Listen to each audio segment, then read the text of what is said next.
meio de nós. Proclamação do Evangelho de Jesus Cristo segundo Marcos. Glória a vós, Senhor. Naquele tempo, Jesus saiu e foi para a região de Tiro e Sidônia. Entrou numa casa e não queria que ninguém soubesse onde ele estava, mas não conseguiu ficar escondido. Uma mulher que tinha uma filha com espírito impuro ouviu falar de Jesus. Foi até ele e caiu a seus pés. A mulher era pagã, nascida na Fenícia da Síria. Ela suplicou a Jesus que expulsasse de sua filha o demônio.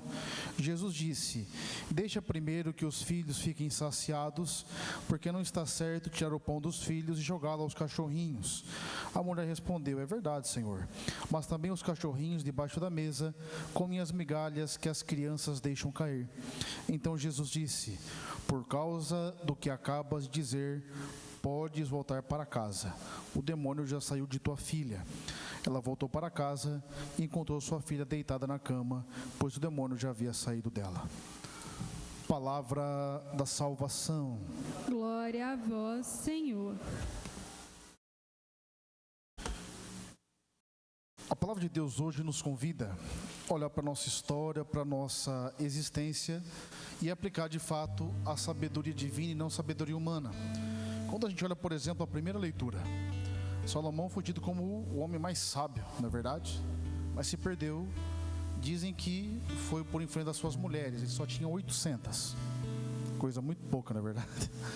Mas não é a culpa das mulheres no sentido por ser mulher. Era por causa dos contratos, dos casamentos que faziam com outras etnias. Então ele tinha 800 esposas e se perde. Então alguém que foi tido como sábio, no final da vida, começa a acreditar mais nas coisas, nos ídolos, nas circunstâncias, mostrando que a todo tempo o nosso coração está à prova. E duas forças agem em nós: a de Deus e a do demônio. O inimigo, o que ele vai fazer? Ele quer te tentar para que você caia. Deus te prova para que você o supere. Tudo é uma questão de qual é a referência que nós temos seguido. E na nossa existência, o que acontece na nossa vida é a mesma coisa. E é o que acontece nesse texto do Evangelho. Se a gente lê esse Evangelho de maneira abrupta, rápida, parece que Jesus foi indelicado com essa mulher. Imagina, chamá-la dos cachorrinhos, ou seja, comprar cães. Mas ele utiliza uma expressão que o judeu da época utilizava para aquele que não era judeu. Quem não era judeu é chamado de cão. No entanto, o que Jesus quer não é depreciá-la. Até porque várias vezes nas Escrituras, Deus meio que interpela a pessoa para que chegue onde Ele quer que chegue. Tanto que tem um exemplo que Moisés, Deus se revolta com o povo, ele fala que ele vai acabar com tudo, ele vai destruir porque o povo idolatrou. E Moisés fala: não, Senhor, faz isso não. Quer que o povo fale do Senhor, que você pôs o povo no Egito para depois matar esse povo? Aí fala: verdade. Então ele retrocede. Não é que Moisés mudou a opinião de Deus. Deus levou Moisés onde ele queria. E foi o que ele faz com essa mulher. Quando ele faz isso, ela dá um passo de fé e fala: Senhor, até os cachorrinhos comem do que cai da mesa de seus donos. Quando ela adentra na vontade de Deus pela expressão de fé, aí que Jesus realiza a obra. Talvez o que falta em nossa vida é isso hoje: a gente entrar na vontade de Deus. Mas para entrar na vontade de Deus, eu preciso sair de onde eu estou. Eu preciso dar um passo de fé, eu preciso dar uma resposta de fé. É por isso que não olha o que aconteceu na sua vida ou como punição, ou somente como bênção, porque senão tem gente que se acha muito especial, tem gente que se acha muito depreciado, porque a gente olha a nossa existência, né, as coisas que acontecem, sempre com um viés meio competitivo, comparando as coisas. Não. Olha a sua vida como um local onde Deus, Ele quer habitar. E nós podemos a todo tempo dizer sim ou não. E tem algo que nem Deus escolheu interferir, que se chama liberdade. Quando uma pessoa faz uma escolha boa ou ruim, Deus não interfere na escolha. Tanto que todo mundo aqui já sofreu por alguém que você rezou, procurou e não te ouviu. Talvez você reze por um filho, não é verdade? Que está lá, você vê que vai dar errado, adolescente, jovem, enfim. Cada um tem a sua circunstância. E você às vezes vê que não tem sucesso, não é verdade? Você faz. Nós vamos rezar para que um dia Deus amoleça o coração. Não que o coração não tenha efeito, mas Deus, Ele prepara sempre uma ocasião e Ele vai exigir sempre um sim ou não a Deus. A grande questão é a seguinte: nós vamos dizer sim ou não para Deus hoje? Eu vou sucumbir diante do problema, diante da provação. Não tem problema nós termos fraqueza. Quando eu falo sucumbir, aí eu deixar de lutar por Deus, sabe? Aí eu começar a arrumar desculpa, começar a arrumar culpado para minha história. Agora, quando eu olho para mim e falo, não, Senhor, esse momento que eu estou passando, eu quero passar com o Senhor, porque é uma prova que eu vou passar.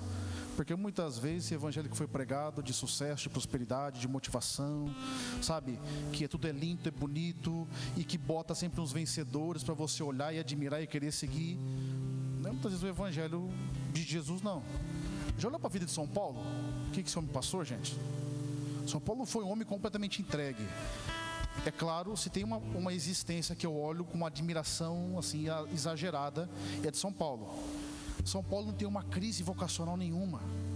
Quando ele entendeu que o Messias chegou, ele empenhou toda a história dele em função disso. Ele apanha, o povo quase mata, ele joga na cidade, ele levanta e continua a pregar, e fala que não vai poder, ele desce num balde de uma cidade e continua fazendo. E gente, vai apanhando e vai indo para frente. Ou seja, algo que impulsiona. Ele não olha o obstáculo, o momento como motivo de reclamação, mas de superação, e vai vendo. Deus vai provando, ele vai superando a prova. Chega um momento que Deus, conhecendo, coloca um espinho na carne, a gente não sabe até hoje o que é. Então chega uma limitação, alguma dificuldade, alguma coisa, mas ele continua seguindo, até que ele entende que o que age em nós é a graça de Deus. Assim que eu queria encerrar hoje. Talvez a gente olhe para isso hoje, e talvez alguns se sintam motivados porque querem passar pela prova, outros desmotivados porque por algum motivo erraram. Mas a grande questão não é aquilo que eu posso ou que eu consigo fazer, é o quanto eu consigo deixar Deus ser Deus na minha vida. Ninguém, absolutamente ninguém dos que estão aqui, do Papa Leão XIV ao mais simples dos cristãos, é digno de nada. Tudo é graça, e é a ação da graça que faz com que eu seja aquilo que eu tenho que ser. E a graça de Deus, ela tem critérios. Por exemplo, para que eu esteja em estado de graça, não pode haver pecado mortal, em mim tem que estar em graça. É isso que o Senhor espera para nós. E a graça de Deus, ela pode tirar você da onde você está para onde Ele quer. Deus pegou Saulo, assassino, matou os cristãos, Ele colocou ele como alicerce, como apóstolo da igreja. A graça é capaz de fazer isso, de tirar você do seu pior momento e te colocar onde Deus espera que você esteja. Feche seus olhos, baixe a sua cabeça. Peça ao Senhor essa graça hoje.